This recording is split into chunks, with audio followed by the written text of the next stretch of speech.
Hello friends, my name is Manny and I'm a comic artist and writer. I am so excited for today's video. I want to show you my favorite webcomic making resource that has been the biggest game changer for me when it comes to drawing my webtoons. This resource single-handedly helped me transform my comic pages from this to this, and enables me to do it in less than half the time. And enough of the suspense, I'm not going to make you wait. This resource is called ACON3D. It's a global webcomic and drawing asset platform for artists all around the world. It has these high quality premium assets that are made by creators for creators and literally optimized for webcomic creation. I mean, they've got 3D assets like sets, character models, creature models, vehicles, and other props, as well as 2D assets like brushes, stamps, backgrounds, overlays, and more. I've been using ACON3D since 2021, which is why I'm super excited to announce they are actually sponsoring today's video and helping me create it to provide you guys with all of the resources, including lots of free resources they have available for webcomic artists that you really can't find anywhere else. You may have actually already heard of them because they're already widely known and recognized by most global artists, especially webcomic artists, and used in a lot of popular webtoons, including webtoon originals. So if that is the case and you've been kind of curious, this is your sign to take the leap and give them a shot. So let's jump right in, see all the amazing materials they have to offer, and see how to implement it into your webcomic workflow. I'm going to be listing all the assets that I've used down below, so if you want to give them a shot yourself, you can definitely do so. Definitely check them out. I've also got my Acon affiliate link there, so if you get Acon through my link, which is completely free by the way, and again they have free materials, it'll help support this channel, and who knows, maybe I can do another video like this to help you guys out even more with webcomic stuff. So let's dive right in. So when you go to ACON3D's website here, you can see all these different sales and events that they've got going on. You can browse the models from the homepage or go over here to category and sort them by genre and then subcategories within each genre.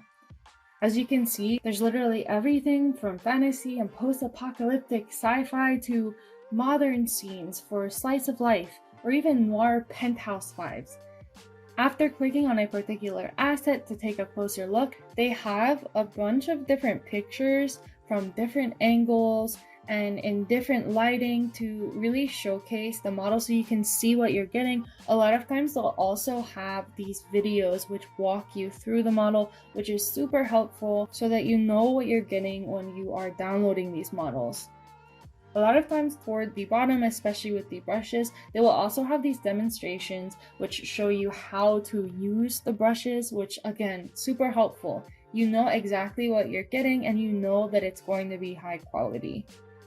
So in this video, I'm going to be finishing up some panels from the season finale of my webtoon, The Mind's Eye, which is a school drama and romance, as well as working on the first few episodes of my new webcomic Earth Eaters, which is an action-packed fantasy drama that launches on June 1st. So it's coming up soon. So I've picked out a few models here that can help us with everything that we need to do. Let's check them out. When you've got everything that you need in your cart, downloading and getting a commercial license for these assets is super easy. It's a very clear-cut process. You just need your name, your email, and the pen name you're going to be publishing your webcomic or other project under. You can even get a shared license if you have multiple people working under the same project name.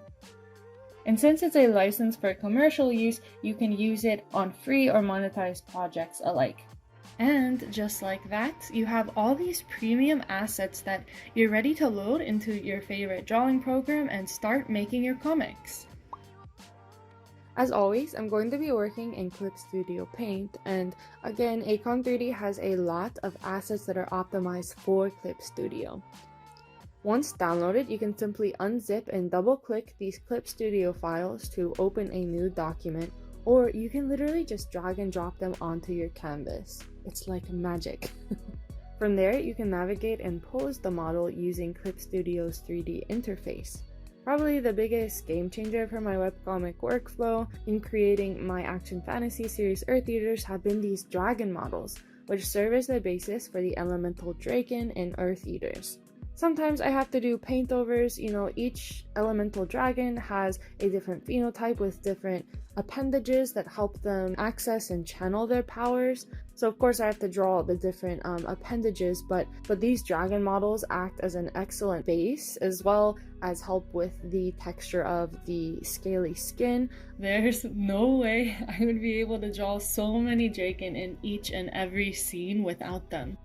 With any 3D model, whether it's a character model or a creature model, I would definitely recommend having a basic knowledge of how that person or animal's body moves, having a basic understanding of, anatomical proportions, just to make more informed decisions when posing the model and just to look natural and avoid that kind of doll-like look. So for example, for the draken, I studied how different birds and how bats flew, as well as other dragon animations, to see what the flight cycle of these mythical creatures would look like if they were real. If you're going to be using 3D character models, it may help to sketch your pose on your canvas before placing the model so you have an idea of what it's going to look like before you start trying to fiddle with the articulated joints.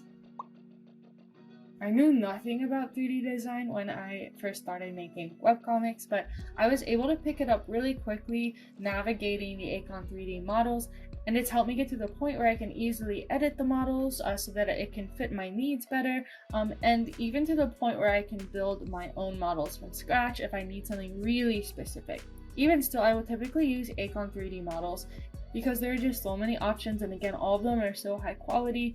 To navigate the 3D sets and set up my scenes, I will typically use SketchUp, which is another super easy to use software. It also has a free desktop app. If you would like a full SketchUp tutorial on how to edit or create 3D models for webcomics, kind of like a crash course for comic artists, let me know. But for now, you really just need to know 3 things to get started. To zoom in and out, kind of move forward and backward through a model, you guessed it, you just use the scroll bar to zoom on your mouse. To pan or look around your model with your mouse, simply hold the scroll bar down as you move it. To truck or move around your model, you're going to do the same thing, except you're also going to hold the shift key. And just like that, you can easily navigate your ACON3D models and start using them to create backgrounds for your comic. There are several ways to edit and light your 3D backgrounds in your comic panels. SketchUp has some functionality with this. ACON3D also has a tool called Abler that is a free 3D background editor for WEBTOONS. And again, if you'd like a full tutorial on any of the 3D stuff, let me know. But it's actually really quick and simple to color, light, and otherwise edit 3D backgrounds in any drawing software like Clip Studio. One hack that I found to instantly color correct my backgrounds and turn these screenshots from this to this has been to set the screenshot to overlay mode and clip it to a normal layer filled with one solid color. My comics have a lot of oranges, yellows, and pinks, so I typically use a kind of dark and desaturated orange color as the bottom layer. And this works particularly well if you have an analogous color scheme like mine where the colors are closer together in hue.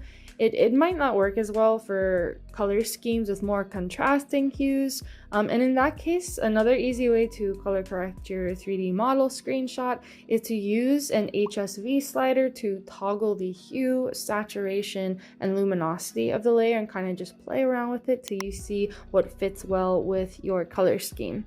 In Clip Studio, you can do this simply by selecting Ctrl U. From there, to light my scenes, I'll typically use a desaturated yellow color on a screen or glow dodge layer.